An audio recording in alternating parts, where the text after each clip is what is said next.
राजा विक्रमादित्य की बुद्धिमत्ता और न्यायप्रियता के किस्से दूर दूर तक मशहूर थे।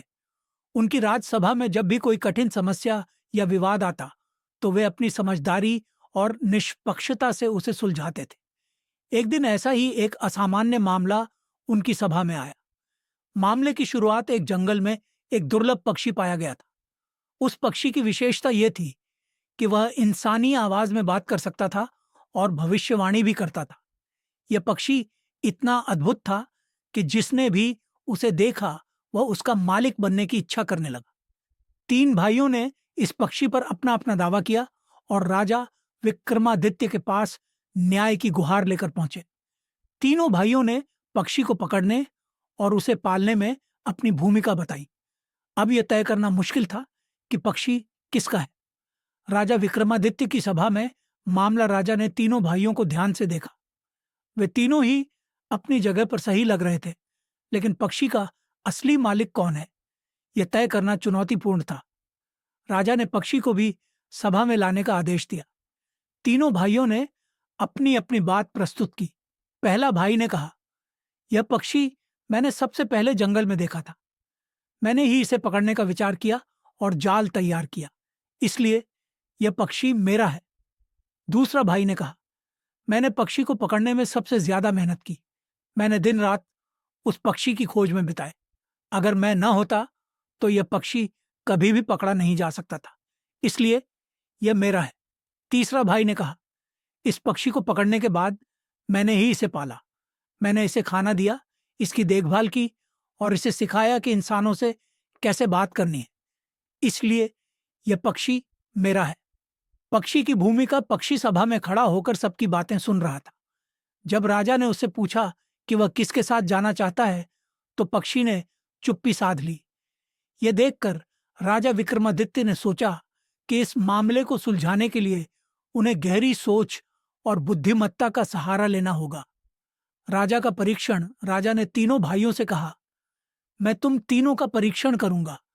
जो इस पक्षी का सच्चा हकदार होगा, उसे मैं न्यायपूर्वक पक्षी सौंप दूंगा। राजा ने पक्षी को एक सुनहरी पिंजरे में रखा और तीनों भाइयों को अलग अलग कार्य सौंपे। पहले भाई को आदेश दिया गया कि वह इस पक्षी की स्वतंत्रता के लिए त्याग करने को तैयार हो। दूसरे भाई को कहा गया कि वह पक्षी को बेचने के प्रस्ताव पर विचार करे और इसके बदले एक बड़ी राशि ले ले। तीसरे भाई से पूछा गया कि क्या वह पक्षी को पिंजरे में बंद देखना चाहता है या उसे जंगल में वापस छोड़ने को तैयार है। तीनों भाइयों की प्रतिक्रियाएं। पहला भाई बोला, यह पक्षी मेरा है।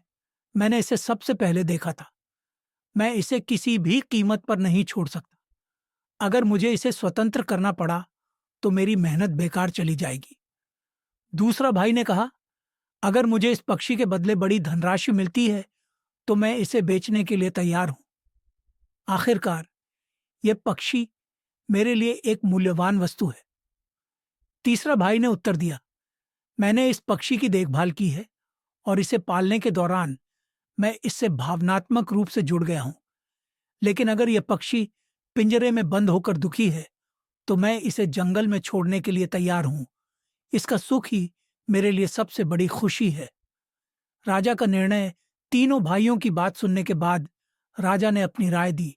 उन्होंने कहा, पहला भाई केवल अपनी मेहनत को देख रहा है, लेकिन वह इस पक्षी की स्वतंत्रता के बारे में नहीं सोच रहा। दूसरा भाई इसे केवल धन के रूप में देखता है और इसका वास्तविक मूल्य समझने में असमर्थ है। तीसरा भाई इस पक्षी के प्रति सच्चा प्रेम और दया रखता है। वह इसकी खुशी के लिए अपने स्वार्थ को छोड़ने को तैयार है। इसके बाद राजा ने पक्षी को तीसरे भाई को सौंप दिया। उन्होंने कहा, सच्चा मालिक वही है जो अपने स्वार्थ से ऊपर उठकर किसी की भलाई के बारे में सोच सके। पक्षी का आशीर्वाद। तीसरे भाई को अपना मालिक पाकर पक्षी बेहद खुश हुआ। उसने राजा और अपने नए मालिक को आशीर्वाद दिया और कहा, जो लोग दूसरों की भलाई के लिए त्याग करते हैं उन्हें हमेशा सुख और समृद्धि प्राप्त होती है। कहानी का निष्कर्ष। इस कहानी से हमें यह शिक्षा मिलती है कि सच्चा न्याय वही है जो निष्पक्षता और निस्वार्थता पर आधारित हो। दूसरों की भलाई के लिए अपने स्वार्थ को त्यागना सच्चे इंसान की पहचान है। शिक्षा।